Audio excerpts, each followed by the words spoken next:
वापरायची असं तुमचं म्हणणं आहे ना मडबात थेरपीसाठी.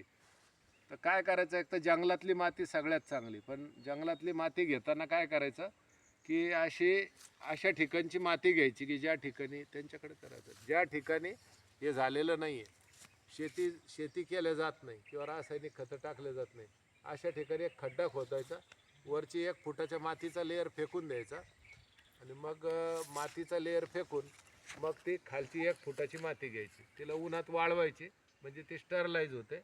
नंतर तिला शिजवायची किंवा मग गरम पाणी टाकायचं आणि शिजवून किंवा गरम पाणी टाकून त्याच्यात त्वचा रोग असेल तर कडुलिंबाचे पानं टाकायचे, करंजचे पानं टाकायचे आणि मग ती माती पूर्ण अंगाला लावायची. जर त्वचा रोग असेल 8 दिवस ती माती तुमच्या अंगाला लावली त्याच्यात शेण मिक्स करून.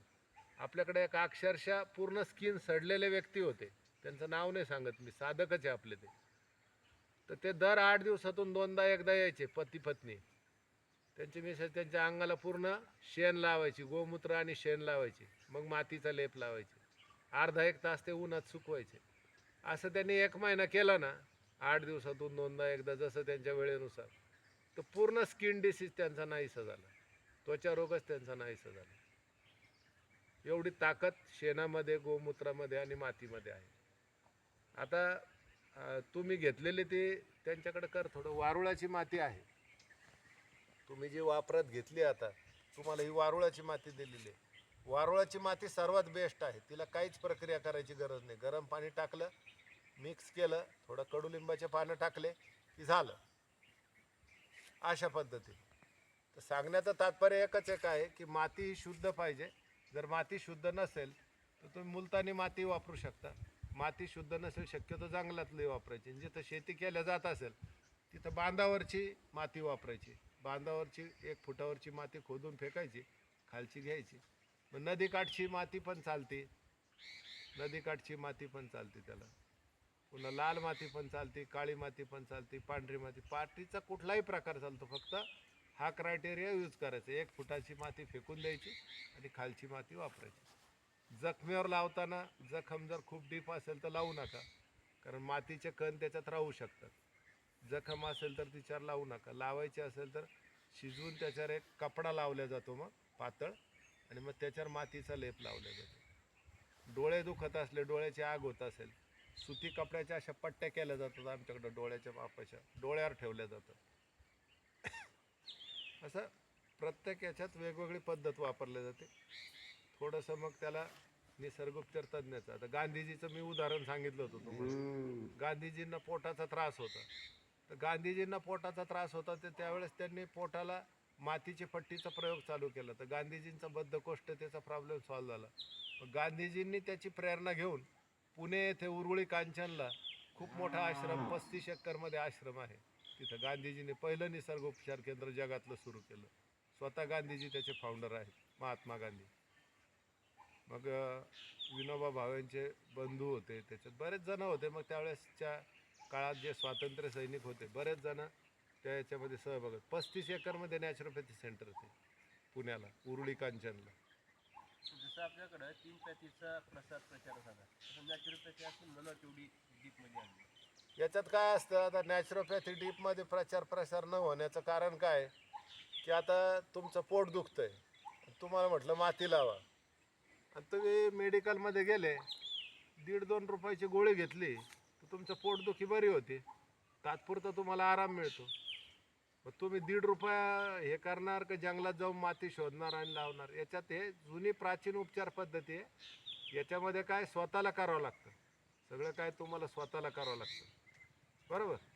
आणि इतर पॅथीमध्ये डॉक्टर कापून कुपून टाके देऊन मोकळे होतात, 1.5-2 लाख रुपये बिल तुमच्या हातात देतात.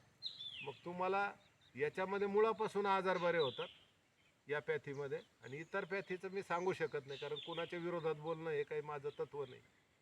इतर पॅथीचे फायदे तोटे तुम्हाला चांगले माहिती आहे. म्हणून नॅचरोपॅथी ही नैसर्गिकरित्या कुठल्याही औषध गोळ्या न वापरता 5 तत्वामध्ये जे उपलब्ध जे काय आहे ते वापरून हे केल्या जाण्याची पद्धत आहे. मड थेरपी किती वर्षापासून करू शकतो सर आपण? म्हणजे काही नाही, आता मसाज थेरपी तर 1 दिवसाच्या बाळापासून करतात, मड थेरपीला लहान बाळाला करू नये. बाकी बाकी मसाज तुम्ही करू शकतात पहिल्या दिवसाच्या बाळापासून तर पार अगदी वयोवृद्ध 102 103 वर्षाच्या व्यक्तीपर्यंत तुम्ही मसाज करू शकता. मसाज जर रेग्युलर केली तिळाच्या तेलाने ओव्हरऑल सगळे रोग बरे होतात का? सगळे रोग बरे होतात. कॅन्सर सुद्धा बरा करून दाखवतो मी. तुमच्या कोणाला जर कॅन्सर असला तर चांबारे सरांनी उदाहरण सांगितलं. त्यांनी काय केलं, आपल्याकडे जॉईन झाले, काहीच केलं नाही, फक्त त्यांनी काय केलं 4-5 दिवस प्राणायाम योग केला तर त्यांच्या रिपोर्ट 15% इम्प्रूव्हमेंट त्यांच्या रिपोर्टमध्ये झाली.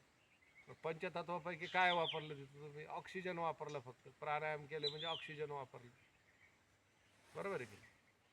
असा तुम्हाला हे करणं गरजेचं आहे. जुनी एक प्राचीन युनानी म्हणून एक हो, युनानी पॅथी आहे. हां युनानी पॅथी पण छान आहे, त्याचे रिझल्ट पण छान आहे. सगळ्याच पॅथी चांगल्या आहेत. आता ॲलोपॅथी काय वाईट आहे का? एखाद्याचा ॲक्सिडेंट झाला, गुडघा मोडला, हाड फ्रॅक्चर झालं, हाडाचे 2 तुकडे झाले, तिथं काय निसर्गोपचारात काय तुम्ही काय बांबू बांधणार आहे का? तिथं त्याला ॲलोपॅथीचीच ट्रीटमेंट द्यावं लागेल इमर्जन्सीमध्ये. Prevention is the better than cure, हे तुम्ही शब्द ऐकला असेल. हो. म्हणजे नॅचरोपॅथी ही प्रिव्हेन्शन म्हणून वापरल्या जाते, इमर्जन्सीमध्ये ॲलोपॅथी वापरल्या जाते, सपोर्टिंग म्हणून मग युनानी आहे, सिद्ध आहे, योग आहे, प्राणायाम आहे. योग प्राणायाम हे पण काय आहे, प्रिव्हेन्शन म्हणून वापरलं जातं. आता एखाद्याला खूप सिव्हिअर हार्ट अटॅक आला, आता तुम्ही त्याला म्हणलं नॅचरोपॅथीमध्ये आपण त्याला बरं करू 2-4 दिवसात, तेव्हापर्यंत तो वरती चाललं. अटॅक आल्यानंतर त्याला तुम्हाला रक्त पातळ व्हायच्या गोळ्या देणं हे आपल्या नॅचरोपॅथीमध्ये रक्त पातळ व्हायची गोळी काय? लसूण आहे, जवस आहे. पुन्हा युनानी पॅथीचं नाव काढलं. युनानी पॅथीमध्ये सर्वात जास्त वापरली जाणारी वनस्पती म्हणजे कलोंजी आहे. कलोंजी युनानी पॅथीमध्ये जे तर सर्वात जास्त यूज केलं जाते.